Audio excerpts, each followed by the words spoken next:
소유권 이전 등기와 관련해서 매매의 경우에 거래 가약 등기 하나만 보고, 이거는 요약집은 어딜 보시냐면 70페이지에 보면 거기 소유권 이전 등기와 거래 가약 등기 예규 정리한 내용이 있어요.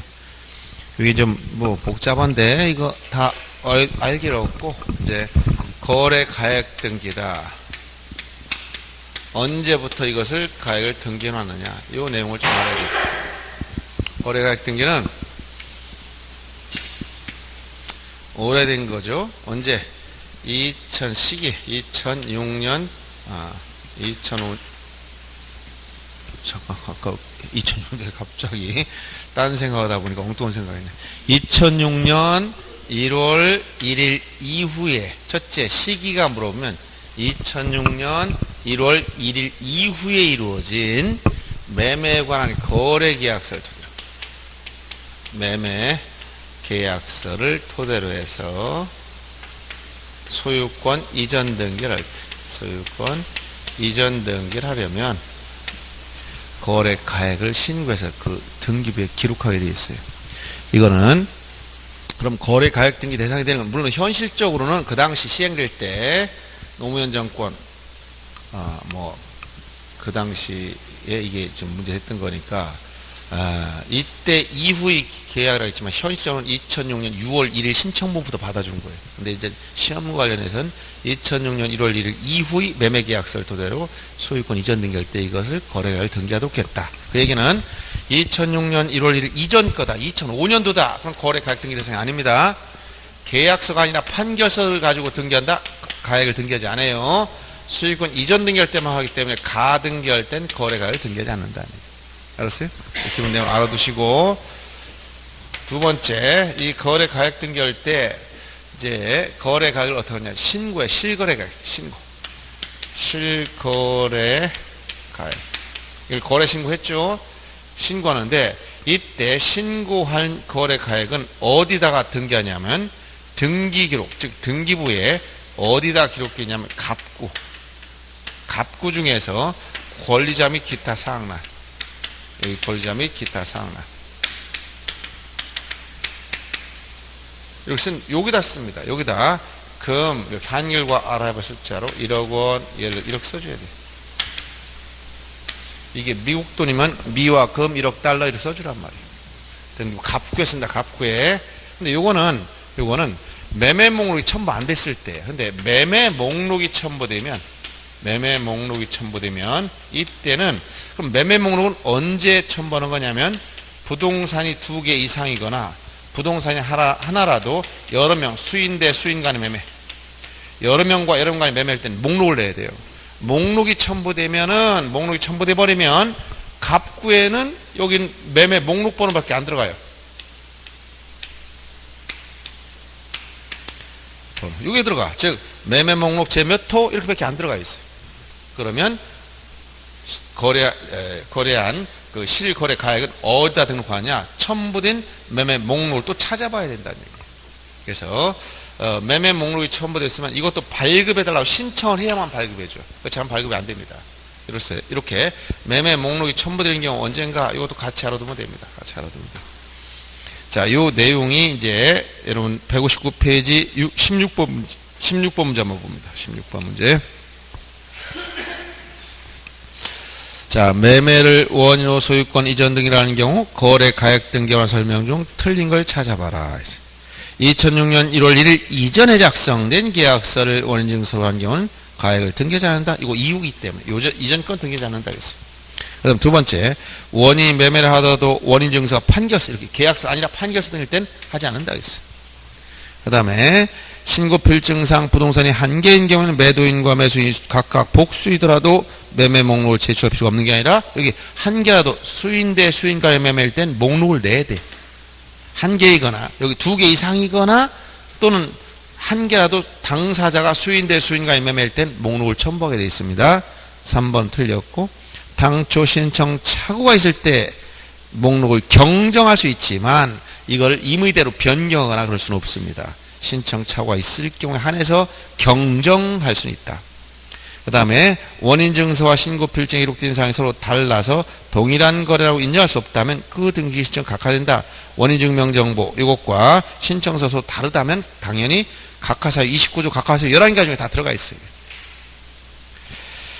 그 다음에 나머지는 지금 볼 필요 없고 이제 어딜 보시냐면 이제 원인별로 쭉 보는데 여기에 구분 건물에 관한 것도 같이 넣어버렸어요. 그래서 이건 좀 뒤에서 보기로 하고 유증에 관한 것만 한번 유증 25번 문제 보겠습니다. 25번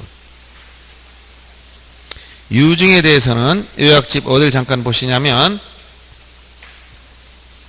72페이지 보세요. 유증 72페이지 보시면 유증은 포괄유증과 특정유증이 있습니다. 포괄유증은 등기 없이 취득, 특정유증은 등기함으로써 소유권 취득, 즉 물권 변동 시점의 차이가 있지만 등기 절차는 모두 다 뭐라고 했어요? 공동신청이다. 공동신청. 그리고 유증의 경우에 거기 미등기 부동산을 유증했을 때 특히 이 부분을 주의해야 돼요. 포괄 유증이라면 수증자가 직접 보증등기하지만 아까 그 상속인 및 포괄 유증을 받은 사람, 즉 포괄 승계인도 보존등기 신청할 수 있기 때문에 들어가 있어요. 그런데 특정 유증을 받은 경우는 상속인 명으로 보존등기 하고 나서 수증자 앞으로 소유권 이전 등기를 해야 된다는 사실 알아두셔야 되고, 유증은 유언자가 사망해야만 유언의 효력이 생겨요. 생존 중엔 절대 유언의 효력이 안 생깁니다. 언제나 유언 처리할 수 있기 때문에. 그래서 생존 중에는 가등기도 안 된다는 사실 알아두면 됩니다. 자, 이런 부분을 토대로 문제 보죠. 25번 문제 보세요. 자, 유증의 경우는 첫째, 틀린 걸 찾으라 했는데 기한이 붙었을 땐 기한이 도래한 날, 이게 원일자가 되고, 즉 조건 기한이 붙었을 땐 기한이 도래하거나 조건이 성취된 날이 원일자다. 포괄 유증은 수증자 명의 등기 없어도 유증 효력이 발생한 시점에 물권 변동 효력이 발생한다. 물권 변동은, 자, 포괄 유증은 언제? 자, 그래서 유증은 두 가지가 있다. 포괄 유증과 특정 유증이 있다 했죠? 이거 어떤 면에 차이 난다 했어요? 물권 변동을 물어보면 이건 민법 187조에 따라 등기 없이, 즉 유증자 사망하면 직접 수증자 앞으로 등기 없이 물권 변동. 특정 유증은 민법 186조에 따라 수증자 앞으로 등기했을 때 물권 변동. 이걸 물어보느냐? 아니면 등기 절차를 물어보냐에 따라. 등기 절차는 둘 다 공동신청. 자, 여기서 수증자, 등기자, 유언집행자 내지 상속인이 의무자 돼서 공동신청한다. 공동신청.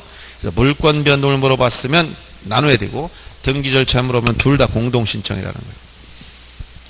그 다음 3번, 유증이나 소유권 이전 등기는 상속 등기를 거쳐서 수증자명 이전 등기하는 게 아니라 절대로 상속 등기를 거치지 않는다 했죠. 그래서 어떤 경우도 상속 등기를 거치지 않습니다. 포괄 특정 묻지 않고 A가 유증자, B가 수증자야. 그러면 A가 사망하면 여기 상속인 앞으로 상속 등기를 하고 나서 이렇게 가는 게 아니고 직접 사망자부터 수증자 앞으로 넘어가는 거예요. 이렇게. 이때 포괄 유증은 등기 없이 넘어가는 거고, 특정 유증은 등기했을 때 넘어가고, 등기 절차는 둘 다 어떻다? 공동신청. 어떤 경우도 상속 등기하지 않아요. 그 다음에 4번, 유증난 소유권 이전 등기 신청이 상속인의 유류분을 침해하는 내용이라 하더라도 등기원을 수리해. 유류분은 법정 상속분의 절반을 유류분이라고 해요. 유류분. 이것은 상속인도 침해할 수 없는, 이건 침해가 절대로 못하는 부분을 유류분권이라고 해요. 유류분권. 유류분을 침해했느냐 아니냐, 이건 등기관 심사권한이 아닙니다. 형식적 심사권한밖에 없기 때문에 등기관이 유류분까지 따져보지 못해요. 이건 유류분이 침해받았다면 소송으로 다투어서 찾아가든가 해야 돼요. 등기관은 이거 심사 범위에 포함되지 않는다. 이건 제가 어디다 써놨냐면 등기관 심사 범위 한번 보세요. 이건 얘기를 참고로 이것도 이제 가끔 질문이 등장하니까 44페이지 보세요. 거기 보면 등기 신청의 심사 44페이지를 보시면 심사 어떻게 한다? 형식적 심사주의. 현행법상 구분권 표시권한 사실조작권은 삭제됐다는 걸 주의하셔야 되고, 즉 당사자 제출한 자료만 가지고 서류만 가지고 심사합니다. 그래서 거기 밑에 보면 서류의 명백한 위조, 변조, 상속인의 범위, 상속 지분이 맞는지 판단, 유언 방식에 위배된지 여부, 신탁 목적의 심사나 실명법, 유예기한, 기산점 판단 이런 건 심사할 수 있지만 밑줄 친 부분 보세요. 유류분 침해 여부라든가 신탁재산이 강제 집행이 허용되는지 여부라든가 판결이 효력이 있는 무효인지 여부 이런 거는 등기관 심사 범위에 들어가 있지 않다는 거예요. 그래서 유류분 침해 여부는 심사 대상이 안 돼요. 그래서 등기관은 침해한 등기라도 해줘야 돼. 그리고 나중에 침해받은 당사자가 소송상 다투면 되는 거예요. 등기관 심사 범위가 아니라는 얘기를 해준 거예요. 이것이 바로 163페이지 25번에 지금 4번 내용을 얘기해 준 겁니다. 그 다음 5번도 제일 중요해. 보세요. 상당히 중요한 질문이 나오죠. 미등기 부동산이 특정 유주인 경우 유언집행자는 상속인 명의 소유권 보존 등기를 거쳐서 유주인을 한 소유권 이전을 신청해야 된다. 자, 이게 무슨 부동산이라고? 미등기야, 미등기. 미등기 부동산이 지금 유증했는데 무슨 유증했다고? 특정 유증은 수증자 등기에 효력이 생긴다겠지? 그러면 이 사람이 특정 유증을 받은 사람은 포괄 유증 받은 사람이 아니란 말이에요. 그럼 아까 소유권 보존 등기할 때 포괄 유증 받은 사람은 자기 앞으로 직접 뭐 할 수 있다겠지? 보존 등기 하면 돼. 근데 이 사람은 특정 유이기 때문에 수증자 앞으로 보존 등기 못 합니다. 그래서 누구 앞으로? 이거 상속인. 이거 상속인이 누구야? 상속인. 포괄 승계인이야. 이거 상속인이 직접 자기 앞으로 뭘 해야 된다? 소유권 보존 등기합니다. 아까 첫 번째 1호가 뭐야? 대장상 최초의 소유자 등록되어 있음을 증명하는 자. 그 상속이나 포괄 승계인은 보존 등기 할 수 있다 했지? 그러니까 얘 앞으로 보존 등기 하고 이렇게 수증자 앞으로 이전 등기 해줘야 된다는 거야. 뭘 때? 특정 유증일 때는. 근데 이게 만약 포괄 유증을 받았으면 직접 얘 앞으로 뭐 한다는 거야? 보존 등기 직접 해버려요. 그래서 5번 질문이 그거예요. 미등기 부동산이 특정 유증됐기 때문에 수증자는 직접 보존이 못해서 이렇게 된 거예요. 넘어가고 그 다음에 공동소유 형태 관련돼서 하나 정도만 보겠습니다.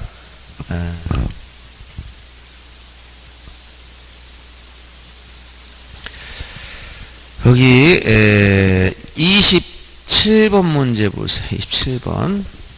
참고로 여러분들 이제 요 내용은 요약집에 소유권 이전 등기할 때 형태를 제가 써놨어요. 어디냐면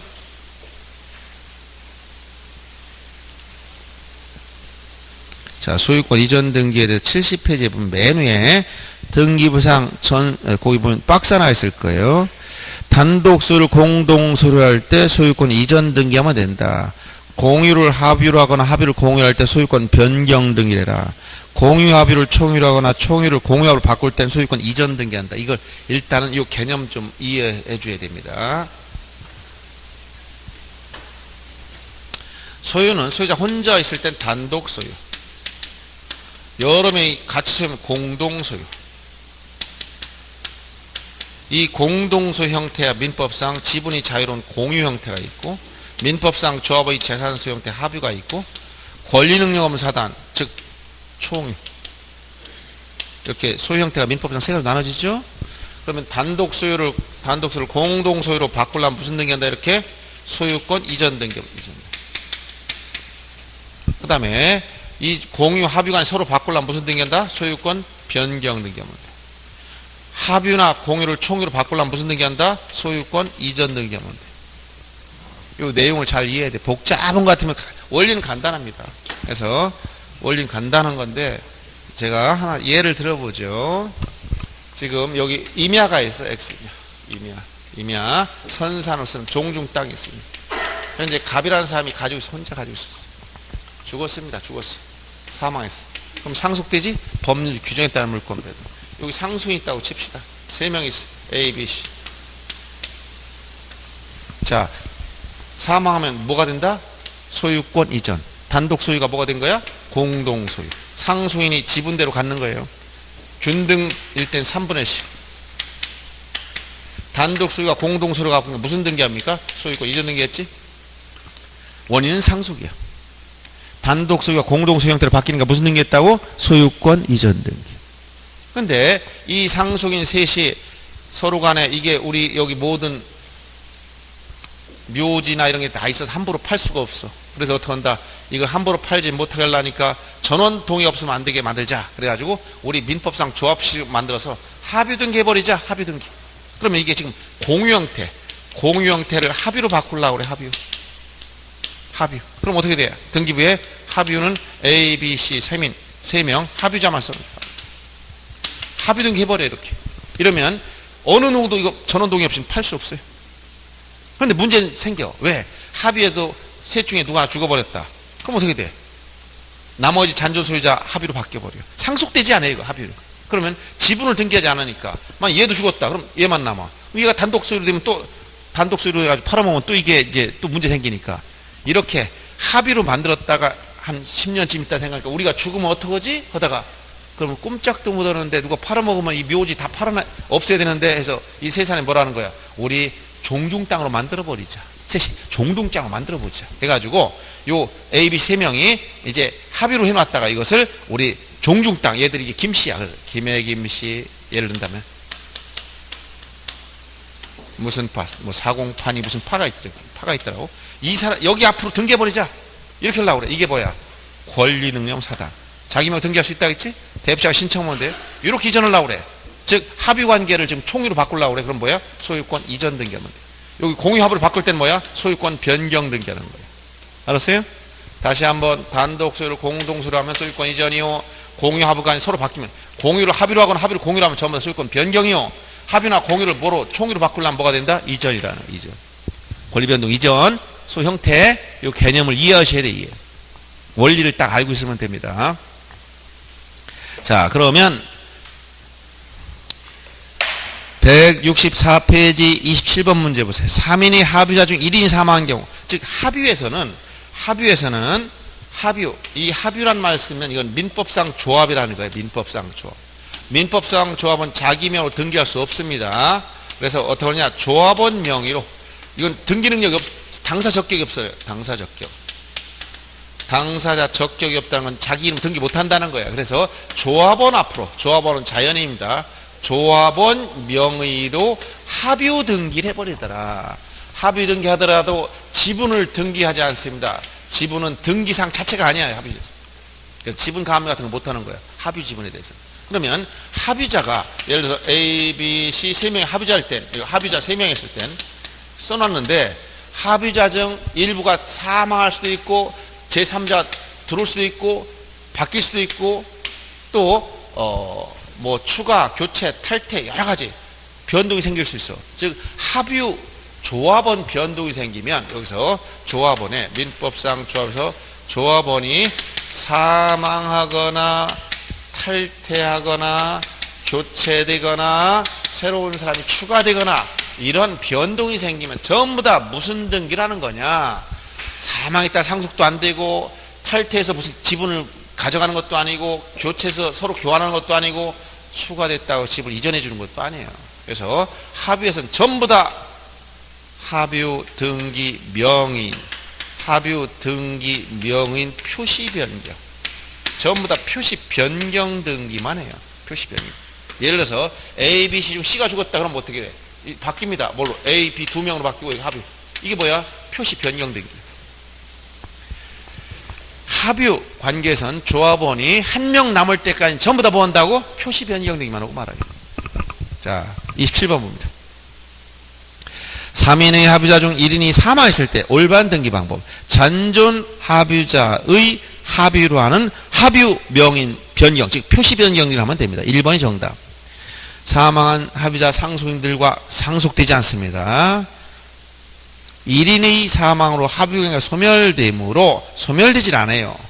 그 다음에 4번 사망한 합유자의 지분 등기하지 않습니다. 그 다음에 5번 사망한 합유자의 지분 등기하지 않습니다. 이건 지분이란 말 나오면 다 틀려. 합의에서. 자, 이거 하나만 보고 그 다음 이제 진정명의 회복이라는 거 하나 봅니다. 30번 문제. 진정명의 회복이라는 것은 뭐라고 했어요? 진정명의 회복. 여러분 요약집에서는 71페이지. 71페이지 한번 보세요. 거기 4번 밑에 진정명의 회복을 원하는 소유권 전등기, 말소 등기 대신 이전 등기 방식을 말한다. 그래서 자, 등기부상 등기명인이 무골자인 경우에 진정한 소유자가 등기명의를 회복하기 위한 방법은 현재 명의를 상대로 말소를 구하는 게 원칙인데 이거 이외에 진정명의 회복을 원하는 소유권 이전 등기를 해도 된다. 이런 얘기예요. 상대방이 협력해주면 공동신청, 협력하지 않으면 이행 판결받아 단독신청. 특징, 신청정보에 원인 일자 쓰지 않는다. 단골 출제 문제. 원인 일자 안 써. 물권 변동이 안 생기기 때문에 그래. 원래부터 자기 거라고 했잖아. 그리고 이때 첨부정보 중에 일체의 첨부정보가 안 들어갑니다. 다음 페이지 넘어가 보세요. 4번에 70페이지 4번에 거기 보면 토지거래 허가증이나 농지취득 자격증명 정보 거래 신고 필증 제공할 필요가 없고 검인 받을 필요도 없다. 아무것도 안 돼. 물권 변동이 안 생겨. 법률 규정에 따른 물권 변동이므로 이것은 등기명만 찾아가는 거예요. 그래서 법률 규정에 따른 물권 변동에 해당되는 거예요. 예를 들어서 A 소유 토지를 B에게 팔아서 이전했고 B가 C한테 팔았다. 이렇게 이전됐는데 지금 C가 소유자라고 보세요. 근데 이게 매매계약 원인 무효야. 이게 무효라면 이것도 무효 등기야. 그럼 등기를 어떻게 해야 돼? 무효는 자 등기부상 갑계 이게 농지였다고 생각해. 농지.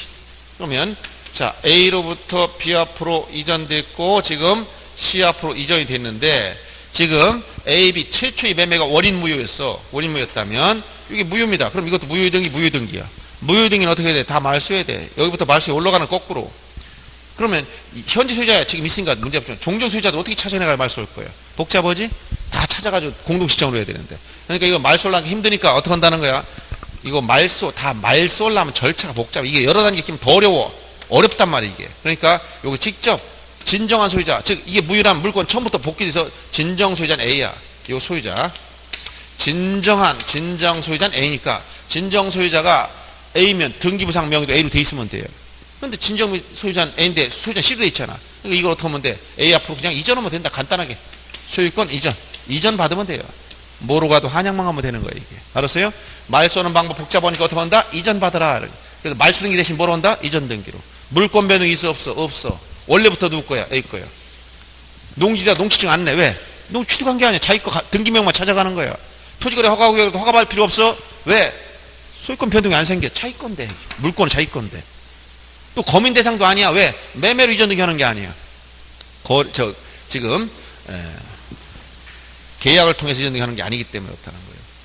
그래서 얘가 협력해주면 얘가 의무자가 되고 얘가 권리자들 공동 신청하면 되고 협력 안 해주면 실을 상대로 판결받아 이행 판결받아 단독 신청한다 이 얘기예요. 근데 뭐를 안 쓴다고? 등기 원인 일자 안 쓴다는 거야. 신청정보 원인 일자. 왜 안 쓴다는 거야? 원래부터 자기 거야. 자기 거. 등기 날짜에 변동이 생기는 게 아니라 원래 자기 거야 이거는. 그래서 이것은 뭐라고 표현한다? 진정 소유자 등기 명의를 찾아가기 위해서 기존 등기는 말 쏘는 대신에 이전 등기로 방식으로 하는 것 뿐이다. 이거를 진정명의 회복을 원하는 소유권 이전 등기다. 이렇게 얘기하는 거예요. 여기는 특징이 뭘 안 쓴다고? 원인 일자를 안 쓴다. 그리고 각종 물권 변동이 안 생기므로 농지증이나 토지거래허 가서 그 다음에 검인 대상도 안 되고 거래 신고 대상도 안 되는 거예요. 자, 요 내용이 30번 문제입니다. 자, 보죠. 틀린 거 1번. 의무자의 등기필 정보를 제공하면 된다. 자, 진정명의 회복을 한 이전 등기 절차인데 둘이 공동 신청할 땐 뭘 내야 돼? 의무자의 등기필 정보 내줘야 돼. 이거는 공동이면. 신청서에는 원일자와 등기원을 기록한다. 뭘 안 쓴다고 했지? 원일자 안 쓴다 했지. 일자. 아까 두 가지 꼭 기억해야 됩니다. 어떤 거? 권리등기 중에서 지금 소유권 보존 등기, 그 다음에 지금 뭐야? 진정명의 회복. 진정명의 회복의 경우에 두 가지가 문제된다는 거예요. 어떤 거? 지금 등기 원인과 원인일자가 문제되는데 소유권 보존 둘 다 안 써. 진정명의 회복일 때는 원인은 진정명의 회복하고 쓰지만 일자를 안 써. 특징. 알았어요? 이 두 가지 꼭 기억해 줘야 돼. 모든 권리 등기원인과 날짜 반드시 써야 되는 거예요. 이 두 가지에서 차이가 나요. 소유권 보존 둘 다 안 쓰고 진정명의 회복에서는 원인 일자를 안 쓴다. 원래부터 지 거라고 했죠. 원래부터 자기 거. 꼭 주의하셔야 됩니다. 권리자의 상속인도 진정명의 회복을 원하는 이전 등기. 예를 들어서 만약에 여기서 얘가 사망했으면 이 상속인은 이걸 그대로 포괄 승계받았으니까 당연히 진정명의 회복을 이전 등기 할 수 있다는 얘기예요. 그 다음 4번 토지거래 허가구역일자도 허가서 낼 필요 없지. 허가증 안 낸 이유는 원래부터 자기 거야. 새롭게 취득하는 게 아니고. 판결에 의한 경우 만약 얘가 협력을 안 해. 그럼 이 진정명의자가 어떻게 하면 돼? 이 사람한테 판결받아야 돼. 즉 이행 판결받아 단독 신청하면 됩니다. 이때 판결서를 내야지. 이때는 판결받았으면. 이때는 판결서가 원인증명정보 즉 원인증서가 되는 겁니다. 만약 서로 공동 신청할 때는 원인증명정보가 없지. 계약서가 없단 말이에요. 그 다음 수용에 관한 걸 한번 보겠습니다. 수용도 요새 자주 나옵니다. 수용은 여러분 요약집 71페이지 보세요. 71페이지 수용에 의한 이전 열차 신청 원래 사업 시행자 이걸 뭐 종래 기업자라는 더 이상 기업자라만 쓰지 않습니다. 사업 시행자, 기업자 이렇게 이런 말 썼었어요. 이런 기업자 더 이상 이걸 사업 시행자로 명칭을 바꾸는데 최근에도 이런 용어가 조금 나올 때가 있으니까 그건 감안해서 보시면 돼. 사업 시행자 단독 신청한 것이다. 수용의 경우 사업 시행자 단독 신청한다. 자, 국가나 지자체가 관공서일 땐 촉탁을 한다. 자, 수용은 언제 물권 변동이 생긴다 했지? 등기 없이 수용 개시일에. 민법 187조에 따른 물권 변동으로 등기 없이 수용 개시일에. 따라서 자, 등기된 부동산이라면 아까 무슨 등기로 한다고? 이전 등기로. 미등기 부동산을 수용했을 때 어떻게 한다 했지? 보존 등기. 미등기 부동산을 수용했을 때는 보존 등기야. 수용이라는 건 법률 규정에 따른 물권 변동, 즉 민법 187조 공용징수 여기서 나온 거잖아요. 그래서 자, 어떤 토지를 X 토지를 자, 국가가 도로 건설하려고 A 소유 토지를 수용했어. 그럼 어떻게 한다? 수용 개시일. 몇 월 며칠부로 수용한다 했으면 이게 만약 2017년 8월 30일부로 수용한다? 그럼 이 날짜에 등기 없이 물권면이 생겨버려 이렇게. 근데 이때 보상금은 지급해야 돼. 수용 개시일까지. 보상금 지급을 정지 조건으로 수용 개시일에 등기 없이 물권 변동. 그럼 이 수용한 사람은 누구? 이거 사업 시행자라 했지. 이 사업 시행자가 단독 신청 자기 앞으로 가져가는 거예요. 근데 이거는 뭐냐? 등기된 부동산 소유권 이전 등기로 해 가져가는 건데, 이전할 때 이게 원시 취득, 즉 수용 자체가 원시 취득의 성질을 가지고 있어. 승계 취득이 아니고. 그러면 전자 가지고 있던, 여기 A 가지고 있던 일종의 하자를 승계받지 않아요. 그래서 수용 이전 등기하면서 일정 등기를 다 직권 말소 시켜버려요. 여기에 딸려있던 뭐 저당권이든 뭐 가압류 이런 게 있다 다 없애버려 싹 다. 그래서 첫째, 소유권 이외의 등기는 수용 개시일 전후, 여기서 수용 개시일 전후 불문하고 직권 말소가 원칙이다. 직권 말소해버린다. 다만 두 가지만 주의합니다. 단 그 부동산 우위하에 존재하는 지역권은 우리가 요역지 지역권, 이건 말소하면 안 돼요. 그 다음에 토지 수용 우위에서 재결로서 존속을 인정해 준 권리, 이거는 말소하지 말아라. 재결로 존속을 인정해 준 권리. 그러니까 여러분 그 밑에 71페이지 직권 말소 별표하고 아주 중요한 말입니다. 소유권 이외의 등기는 수용 개시일 전후 묻지 않고 모두 직권 말소하지만 당해 부동산 우위하에 존재하는 지역권, 요역지 지역권은 좋은 게 붙어 있어. 이건 말소하지 않는다는 얘기예요. 그 다음 재결로 존속 인정된 권리, 이건 말소하지 말아라. 이 두 가지. 그 다음 소유권 이전 등기는 어디냐? 수용 개시 이후 것만 이후 것만 말소하면 되는데, 이전 건 영 안 받는다는 거야. 이후 것만 말소하되 예외 하나. 수용 개시 이전의 상속을 원유한 개시 이후에 이전 등기 말소하면 안 돼요. 왜냐하면 이것도 법률 규정에 따른 물권 변동인데, 상속이 사망일자가 이거보다 앞섰으면 벌써 등기 없이 물권 변동이 생겼기 때문에 이걸 나중에 등기하더라도 이걸 말소할 필요가 없어요. 원래 사업 시행자가 이 상속 등기를 대위해 놓고 가져가야 되는 문제가 있었단 말이에요. 그래서 이렇게 수용의 경우 기억하실 게 직권 말소 문제를 주의해야 되고, 만약 재결, 즉 수용 재결이 실효되면 기존의 이전 등기는 말소하는데 이때는 공동신청으로 말소해. 이걸 주의해야 돼요. 이거 다 출제했던 지문이에요. 최근에 수용에 따른 이전 등기 사업 시행자 단독 신청이지만 재결이 실효되면 기존 이전 등기 말소할 땐 공동신청으로 말소하는 거예요. 이 두 가지 주의하면 되겠습니다. 자, 그럼 문제 한번 풀어보죠. 어디냐면 자, 32번 보겠습니다. 32번. 34번과 같이 묶인 문제예요. 토지 34번 이거 최근 기출됐던 거 최근에 이것도 토지 수용으로 등기한 직권 말소할 수 없는 등기, 이렇게 수용으로 이전 등기하면서 어떻게 직권 말소하라겠어. 근데 요거 두 가지 주의하라겠죠. 그래서 첫째, 수용 이전에 경료된 가압류나 이런 소유권 이외의 등기는 수용 개시일 전후를 묻지 않아 앞, 뒤 다 싹 다 털어내는 거예요. 깨끗하게. 그 다음 수용일 이후의 상속 등기, 수용 이후에 사망이 생겼다면 이거는 말소해야 돼요. 왜? 이게 더 먼저니까. 근데 아까 예외가 하나가 뭐야? 수용일 이전에 상속을 원인으로 한 수용일 이후의 상속 등기, 요건 예외야. 이게 바로 34번 문제예요. 34번 날짜를 정해줬지. 다음의 등기 중 등기에 직권 말소할 수 없는 걸 찾아라. 수용 개시일이 2013년 이게 며칠이라는 거야? 4월 1일 날 수용 개시일이라는 거야. 근데 보면 1번 질문 보세요. 2월 1일 날 이미 사망이 언제 생겼어요? 2월 1일 날 사망해 가지고 이에 따라 상속 등기를 언제 했다는 거야? 5월 달에 했다는 거야. 이건 말소할 수 없어. 2월 1일 수용 개시일 이전에 상속 원의로 수용 개시일 이후에 이전 등기 말소하면 안 된다는 얘기예요. 그래서 1번이 말소하면 안 되는 거예요. 그래서 32번과 4번 같이 본 거예요. 1번 지문은. 그 다음에 3번, 32번, 3번 보세요. 수용한 날 이전의 증여를 원인으로 경륜 소유권 이전 등기. 소유권 이전 등기는 수용한 날 이전에 증여했을지라도 수용일 이후에 이전 등기라면 요거 개념이 지금 애매하게 나왔잖아. 수용일 이전에 여기 이전에 소유권 이전 등기 영향 안 받아요. 이전 등기 수용 개시 이후에 이전 등기에 대해서만 직권 말소하지만 예외가 수용 개시 이전의 상속을 원인으로 수용 개시 이후에 이전 등기만 말소하지 말아라 이렇게 했던 거예요. 근데 이건 표현이 애매한데 수용 개시 이전에 이전 등기가 이루어진 건 영향 안 받는다 이런 얘기예요.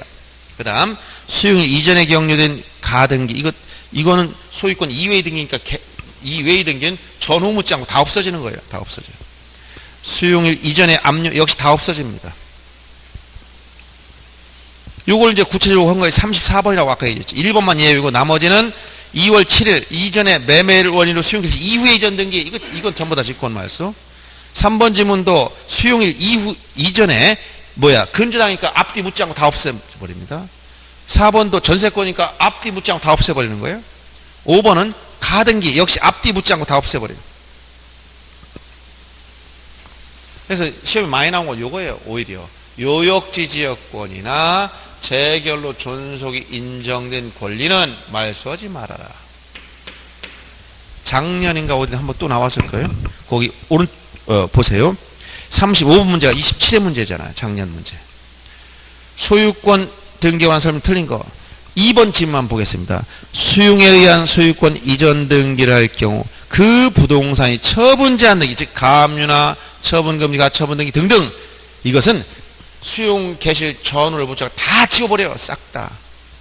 처분 제한 등기 말소됩니다. 다만 그 부동산을 위해 존재하는 지역권 이게 뭐라고? 요역지 지역권. 이건 말소만 안 돼. 좋은 거 붙었어. 좋은 거.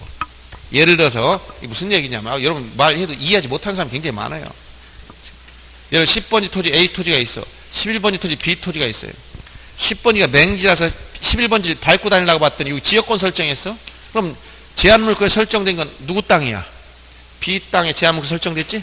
근데 이쪽으로 도로가 개설되면서 이걸 수용하려고 그래. 그럼 이 11번지 토지엔 좋은 게 붙어 있어? 나쁜 게 붙어 있어? 안 좋은 게 붙어 있잖아. 부담이 들어가 있잖아. 제한물권이니까. 다 없애버려야 돼 이거. 근데 10번지 여기를 A 땅을 수용해버려서 여기로 도로가 나면서 A 땅엔 좋은 게 붙어 있어? 나쁜 게 붙어 있어? 남의 땅 밟고 다닐 권리가 붙어 있잖아. 이건 편익이지 제한이 아니에요. 부담이 아니란 말이야. 그러니까 이건 뭐야? 놔둔다는 거예요. 알았어요? 수용된 토지에 요역지 지역권이 붙었으면 놔두고 그 부동산을 우위하여 존재한 지역권이잖아. 수용된 땅으로 좋은 게 붙어 있단 말이야. 이건 말소하지 않는다는 얘기예요. 부담만 없앤다. 부담. 제한물권 이런 거 다 부담이잖아. 그건 다 없애버리는 거예요. 요 개념이라 이런 얘기예요. 그래서 저 27회 문제지만 2번 지문에 그 부동산이 처분자 즉 여기에 가압류나 처분금지, 가처분, 경매기업 등기 일체 다 없어져 버려요. 싹 다. 처분제한 게 다 없어지는 겁니다. 직권 말소. 다만 그 부동산 위에 존재한 지역권은 말소하지 않는다. 요거만 알아두면 되겠어요. 그 다음에 이제 요즘에 신탁 등기가 자주 나와서 신탁 등기에 대한 것만 몇 개 한번 보겠습니다. 신탁 등기 조문이 굉장히 많아요. 그래서 신탁 등기에 대해서는 요약집에는 소유권 특수한 문제로 환매권과 같이 78페이지, 79페이지에 써놨어요. 78 환매, 79페이지 신탁. 요 정도를 읽어보면 되는데 나중에 여러분들 한번 특강할 때 제가 다 정리해 줄 거예요. 싹 다. 지금 개별적으로 봐봐야 크게 문제 풀면서 확인만 하는 거예요. 그럼 신탁 등기 시험에 자주 나오는 게 뭐냐? 제가 얘기하는 것만 하면 시험에 다 맞아요. 여기서 답이 다 나와요. 신탁 등기 현재는 어떻게 한다? 공동 신청이라 단독 신청이라고 해서 아까 신탁 등기 누가? 23조 얘기했잖아. 수탁자가 단독 신청. 단독. 재신탁하더라도 역시 수탁자 단독 신청. 항상 신탁 등기 수탁자 단독 신청 꼭 기억해 줘요. 그리고 신탁 등기는 소유권 이전 등기와 동시에 하되 일괄해서 환매와 차이점이 있습니다. 이건 항상 동시 신청하되 일괄 신청. 일괄이라는 것은 신청서 한 장의 신청서를 낸다는 거예요. 일괄 신청. 그리고 신탁 등기할 땐 순위번호가 동일한 순위번호. 동일. 즉 같은 순위번호를 써야 돼. 별개라고 하면 돼요. 안 돼요. 동일한 순위번호를 쓰고 등기 형식 나오면 다 주등기로 가야 돼. 이걸 부기 등기로 했다든가 부기 이런 말 틀리고 별개 번호, 별개 신청번호 틀리고 이렇게 막 그냥 열받나 날라다니고 이게 여러 가지 쫑꾸한 걸 자꾸 넣어가지고 이렇게 중간에서 힘을 못 받네. 이런 말 안 돼요. 그리고 동시 일괄 한 장의 신청정보만 나는 거예요. 그런데 환매 특약 등은 동시에 하지만 별개의 신청정보 내지만 신탁 등이 일괄 신청이라는 건 한 장의 신청정보를 낸다는 얘기예요. 그리고 여기서 수인의 수탁자 여러 명의 수인의 수탁자 있을 때 이 수탁자의 관계는 항상 합의 관계다. 합의 관계. 이걸 뭐 공유로 이렇게 내는 게 다 틀립니다. 합의 관계. 수탁자 여러 명 합의 관계. 그 다음에 신탁 원부를 만들어야 돼. 신탁 원부. 신탁 원부는 이건 매 부동산마다 만들어야 돼. 부동산 개수가 10개다. 신탁 원부 10개 있어야 돼. 신탁 원부를 누가 작성하느냐? 이건 등기관이 작성한다. 등기관이 작성하는 거야. 신탁 원부. 그 다음 신탁 등기할 때 수탁자가 신탁 등기 안 하면 대신한다. 대위. 누가 대위하느냐? 대위 신청. 신탁 등기 대위할 수 있는 사람은 누구다? 누구? 위탁자 또는 수익자가. 이때 위탁자를 신탁자라고 해야 돼. 이 사람이 신탁 등기를 대위할 수 있어요. 대위. 이때는 동시 신청은 아니에요. 이미 수탁자 앞으로 등기가 넘어가 있었기 때문에. 자, 요게 몇 개 되지 않죠? 여기서 시험에 다 나와. 여기서 시험에. 신탁. 요새 왜냐하면 신탁 등기가 굉장히 많이 생겼어요. 이게 IMF 이후에 뭐 담보 신탁이니 뭐 신탁 증권 발행하느니 수익권 증권 발행하는 제도 뭐 여러 가지가 많이 생겨서 실무상 굉장히 많아요. 나중에 합격하고 나가면 여러분 신탁 등기 부동산 굉장히 많이 볼 거예요. 빌라 같은 것도 많아요. 빌라 건축업자가 돈이 없다. 은행에서 대출 최대한 받아버렸어. 그럼 거기다 은행명으로 다 넘어가 있어요. 그게 뭐야? 수탁자. 그리고 나중에 하나씩 분양하면 그때부터 풀어줘요. 그때부터. 다 그건 신탁 중에 5가지 중에서 담보 신탁이라는 거예요. 이게 담보 신탁. 그럼 신탁 원부를 보여야 돼. 신탁 원부. 여기서 신탁 원부는 등기부 일부야, 이거. 이 신탁 원부 등기부입니다, 이거는. 등기 기록의 일부로 본다. 이 자체가 등기부라는 거예요, 신탁 원부가. 신탁 원부를 보려면 별도로 신탁 원부를 발급해 주세요라고 신청을 따로 해야만 발급이 돼. 이 신청을 하면 등기 직접 출석해야 돼, 이거는. 인터넷으로 안 돼, 이건 신탁 원부가. 신탁 원부가 보통 30-40장씩 튀어나와요, 여기. 이 내용이 많기 때문에. 그래서 신탁원부는 등기부 일부고 신탁원부를 발급받으려면 별도로 따로 신청을 따로 해라. 자, 이 정도 내용이 여러분들 79페이지 쭉 설명한 내용하고 같습니다. 이런 내용들이에요. 자, 그러면 한번 문제 몇 개 보죠. 39번 문제 보세요. 39번 문제. 168페이지 39 이렇게 쓴 거. 자, 옳은 걸 찾아서 자, 1번 수탁자 신탁 공동신청 뭐라고 해서 단독신청 다 바뀌었어. 이거 단독으로 다 바뀐 거고. 신탁을 원인으로 한 권리전 등기 어떻게 한다? 이거 동시에 일괄 동신청 맞죠? 신탁 등기와 등기 신청은 신탁을 원인으로 한 권리전 등기 신청 별개의 신청서가 아니라 동일한 즉 일괄 신청 이거 한 장으로 별개가 아니라 했어. 별개가 아니고 한 장으로. 수탁자 2명 이상일 때는 무슨 관계라고 했지? 합의 관계. 합의 관계. 여러 개의 부동산에 관해서 하나의 신청서에서 신탁 등기 신청할 때 신탁 원부도 한 개. 신탁 원부는 뭐? 부동산마다. 부동산 개수만큼. 항상 나오는 이런 것들이에요, 보면. 그래가지고, 몰라도 그냥, 여기서만 답이 보면 정답이 여기 들어가 있다는 걸 알아두시면 돼요. 25회 문제 보겠습니다. 43페이지. 거기 42라고 쓴 거. 170페이지. 여기서부터 또 이제 번호가 다 안 맞아. 그래서 제가 그냥 여기 쓴 걸 169페이지에 왜냐면 41 다음에 또 40 막 이렇게 나가서 번호가 뒤섞이기 시작했어. 170페이지 맨 위에 가면 41 쓴 거. 이게 25에 나왔던 기출문제예요. 자, 신탁 등기관 설명 옳은 걸 찾아라. 자, 첫째, 수탁자 여러 명일 때는 뭐라고 했지? 합유, 공유, 합유. 그 다음, 수익자가 수탁자를 대위에서 신탁 등기 신청할 경우. 여기서 아까, 여기 대위는 위탁자 또는 수익자는 신탁 등기를 뭐 할 수 있다? 대신할 수 있는데, 이때는 이미 등기됐기 때문에 이 동신청 개념이 안 맞는 거죠. 이때는 동시할 필요가 없어요. 이미 소유자는 수탁자 넘어가 있는데 신탁 등기만 따로 신청하는 거예요. 이때는 동시 신청 의미가 없습니다. 신탁으로 인한 권리 이전 등기와 신탁 등기 별개의 등기이므로 순위번호를 달리하는 게 아니라 동일한, 아까 동일한 순위번호 쓴다 했지, 별개가 아니고 동일한 순위번호. 이게 무슨 얘기냐면, 자, A 소유 토지를 B 수탁자로 넘긴다면 이렇게 넘어가는, 소유권 이전할 때 이렇게 나와요.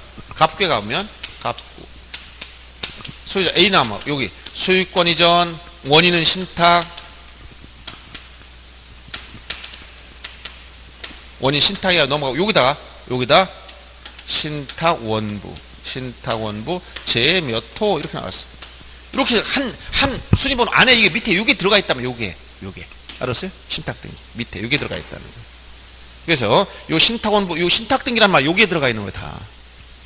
그래서 이게 같은 순위번호를 쓴다는 거예요. 별도 3번 신탁 이렇게 하는 게 아니고.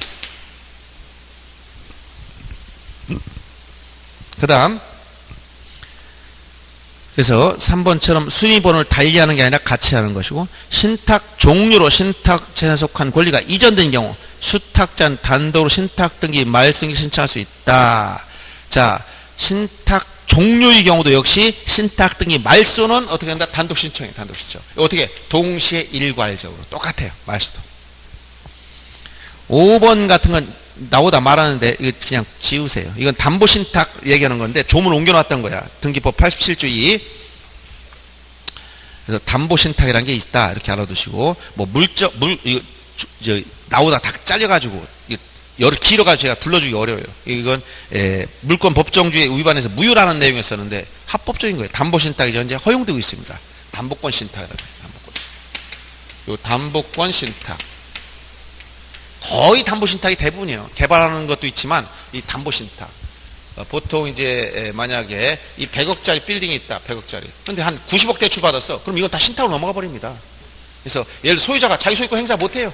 명의는 뭐야? 수탁자 앞으로 넘어가 있어. 수탁자. 근데 수탁자가 대부분 누구냐?